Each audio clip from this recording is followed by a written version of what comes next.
दोस्तों 20 जुलाई की जंतर मंतर के उस भयानक मंजर के बाद विपक्ष छात्रों के साथ आए और पूरे भारत में आंदोलन हुए। उसके बाद धर्मेंद्र प्रधान ने इस्तीफा दिया और छात्रों की जीत हुई। आपको इतिहास की ऐसी क्रांतियों की कहानी सुनाएंगे जिन्होंने पूरी दुनिया बदल दिया। सन 1789 के फ्रांस में राजा लुई 16वें की शाही जिंदगी और दूसरी ओर भूख से तड़पती जनता। जब अत्याचार अपनी सीमा पार कर गया तो लोगों ने बास्तील जेल पर हमला कर दिया। यही थी फ्रांसीसी क्रांति, जिसने दुनिया को स्वतंत्रता, समानता और बंधुत्व का संदेश दिया। और सन 1917 के रूस में प्रथम विश्व युद्ध, भूख और गरीबी से परेशान जनता ने जार निकोलस द सेकंड के खिलाफ विद्रोह कर दिया और व्लादिमीर लेनिन के नेतृत्व में बोल्शेविक सत्ता में आए और दुनिया के पहले बड़े कम्युनिस्ट सरकार की नींव पड़ी। इसके बाद बारी थी भारत की। 1942 में महात्मा गांधी ने करो या मरो का नारा दिया। लाखों भारतीय अंग्रेजी शासन के खिलाफ सड़कों पर उतर आए। नेताओं को जेल में डाल दिया गया,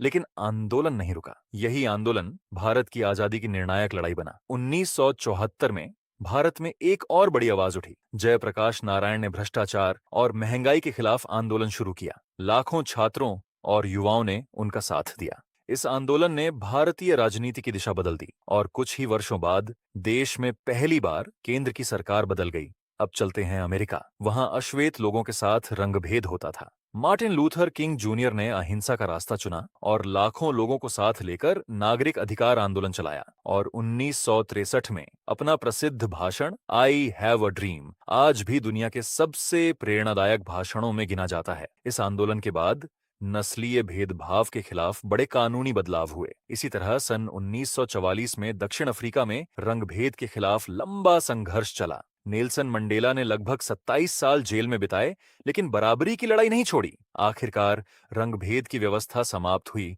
और मंडेला देश के पहले अश्वेत राष्ट्रपति बने। इतिहास की ये सभी क्रांतियां हमें एक बात सिखाती हैं, जब बड़ी संख्या में लोग किसी उद्देश्य के लिए एकजुट होकर संघर्ष करते हैं तो इतिहास बदल सकता है।